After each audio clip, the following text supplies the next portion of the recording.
Depuis que tu as commencé à faire du foot en ayant pour but de devenir footballeur professionnel, tu as pu constater que sur ta route, beaucoup se sont soit perdus en chemin ou en soit abandonnés. Et sans compter ceux qui en faisaient en loisir sans ambition de haut niveau, je vais dans cette vidéo te donner 3 gros filtres que tu dois absolument franchir pour prétendre à signer ton premier contrat pro et faire une belle carrière au haut niveau.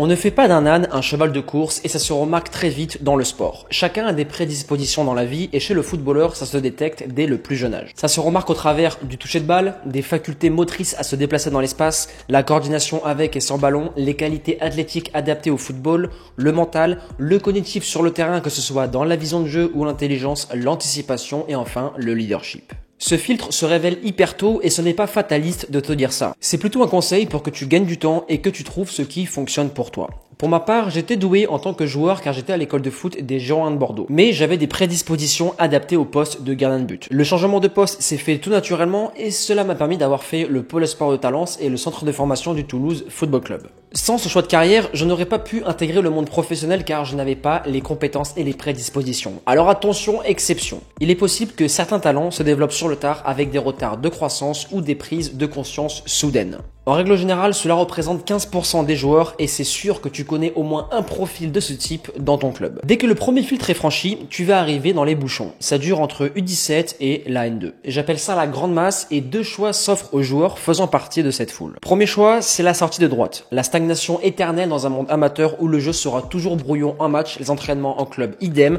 et tu te feras constamment couper en deux par des bouchers du coin qui ne savent faire que ça sur un terrain. Ou tu as la sortie de gauche qui t'intéresse, je pense. C'est le monde professionnel où le trafic routier est fluide. Et la seule issue pour y accéder le plus rapidement possible, c'est le travail fois la puissance. Et attention, quand je te parle travail, c'est pas faire 50 abdos par jour, puis aller faire des frappes sur le terrain du coin, t'entraîner 3 fois en club par semaine et t'entraîner à l'aveuglette à Basic Fit pour poster des stories sur Insta et te donner bonne conscience. Non, le vrai travail, c'est une organisation et c'est précis. Ceux qui ont eu l'opportunité d'avoir fait un pôle sport et un centre de formation comme moi peuvent en témoigner. Entre le monde amateur et le monde professionnel, il y a un monde d'écart et c'est en partie pour ça que je te fais cette vidéo justement. Tu dois réduire l'écart. Donc en club, tu dois augmenter tes exigences même si tes coéquipiers n'ont pas des ambitions similaires aux tiennes et donc à toi de travailler dur pour sortir de ce merdier au plus vite. Et pour travailler dur et intelligemment, tu as plus de 500 vidéos gratuites sur la chaîne qui parlent d'entraînement et de planification. Et pour ceux qui veulent vraiment sortir de cette masse le plus rapidement possible, arrêter de perdre leur temps à stagner et vraiment devenir une machine sur le terrain, vous avez tous les programmes d'entraînement spécifiques pour footballeurs disponibles en description. Chaque programme est au format vidéo afin que ce soit le plus précis possible pour toi et au format PDF. Et tu auras aussi des vidéos d'accompagnement et de conseils pour accélérer et optimiser tes résultats. Donc pour les plus bosseurs et déterminés, cela se déroule en description. Ensuite, pour la patience, le meilleur conseil que je puisse te donner est d'avoir une vision sur le court, moyen et long terme de ce que tu veux atteindre comme objectif. C'est selon moi la meilleure méthode pour te lever chaque matin, avoir de l'autodiscipline et ne pas flancher si tu as une grosse blessure ou que le coach ne te fait plus jouer. Bon, si tu arrives à ce dernier filtre sacrifice, tu fais sûrement partie des survivants. Ce que j'appelle sacrifice est de garder des priorités envers sa carrière de footballeur. C'est-à-dire, passé la vingtaine, il va y avoir les études, le besoin de gagner sa vie et la rentrée dans la vie active. Et le choix de faire passer le football au second plan est fréquent et surtout compréhensible. Donc le seul conseil que je peux te donner dans ces moments-là est de se donner une deadline afin de ne pas avoir de regrets passé la quarantaine.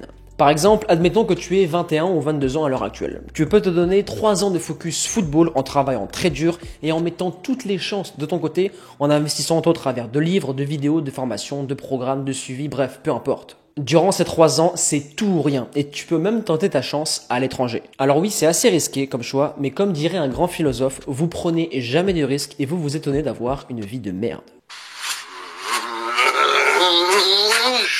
Ah, ce grand Mohamed Eni. Donc la team, dans un monde parfait, le contrat pro vous attend à la sortie de votre formation entre 18 et 22 ans, mais si ce n'est pas le cas, vous devrez absolument emprunter les sentiers battus et ça demande beaucoup de résilience. On arrive maintenant à la fin de cette vidéo, la team NE, c'était les 3 filtres à franchir pour atteindre le monde professionnel. Comme d'habitude, explosez la barre des likes et des commentaires, abonnez-vous à la chaîne la team car de grosses vidéos exercices et sur terrain arrivent sur la chaîne dans les semaines à venir et mois à venir et il va y avoir plein de nouveautés sur la chaîne et à présent, je vais vous laisser là encore. Merci la team pour votre soutien et votre fidélité à chaque vidéo. Persévérance et motivation et on avance ensemble.